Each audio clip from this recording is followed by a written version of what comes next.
محمد الشيخ،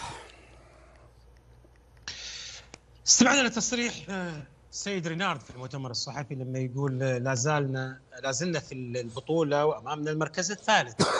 أنا بس أبى أتخيل رينارد يقول هذا الكلام مع منتخب فرنسا، منتخب بلاده، في كأس أوروبا، مش في بطولة إقليمية، مش في بطولة يشارك فيها جول الفرق بالفرق الرديفة، لا، في كأس أوروبا، ويقول لهم بعد الخروج من نصف النهائي انتظرونا في المركز الثالث والرابع.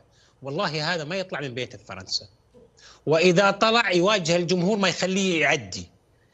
أنا أتصور ليش يطلع بهذا التصريح. واحد من اثنين: يا الرجل يستفزهم أكثر وأكثر من أجل إقالته، وإقالته مكسب لأن فيه شرط جزائي، وقد يكون فيه منتخب ما ينتظر حق كأس العالم، ولا تقول لي لا ما يمكن ما يمكن. يا رجل هذا باعنا على أساس منتخب السيدات الفرنسي، على أساس منتخب السيدات الفرنسي قال لنا شكرا مع السلامة، منتخب بلادي. هذه نقطة. النقطة الثانية، لما أنا قلت على الاتحاد السعودي إنه يقدم استقالته، بس يقدم استقالته، أنا أسأل أستاذ ياسر المسحل: أستاذ ياسر، أنت أقلت مانشيني وجبت لنا رينارد، ما نحل الموضوع. أقلت حسين الصادق وجبت لنا صالح الداود وساء الموضوع. وشلت إبراهيم القاسم وجبت سمير المحمادي. ما نبغى نقول والله الرجل توه ما اشتغل، لكن إبراهيم كان على رأس منظومة منتخب الأول، ما تغير شيء. وش باقي يا ياسر؟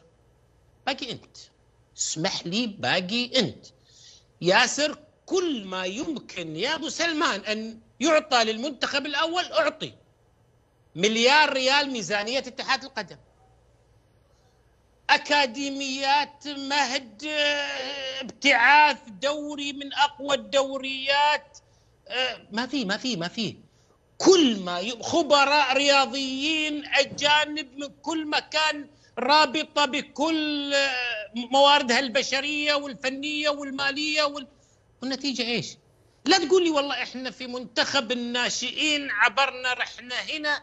لا أنا أتكلم لك عن واجهة الكرة السعودية المنتخب الأول من سيء إلى أسوأ. ما عاد في خلاص ياسر. والله يا ياسر مش عيب لأجل 22 مليون سعودي. أنا ما أزايد عليك ولا على حبك ولا أحب المجموعة، لا، بس خلاص يا ياسر، والله روح للمسؤولين عليك واعتذر لهم، قل ما عاد جربت سنة وسنتين وثلاث وأربع، حاولنا ما قدرنا. لعل وعسى اللي اليوم في ناس طبعا فاردين عضلاتهم احنا نقدر ونعمل، يجون. ياسر قل لهم تعالوا تفضلوا، هذا الاتحاد السعودي قدمت لكم هذه الرؤية وهذا الخطط وهذا العمل وهذا التطوير، استلموا المنتخب.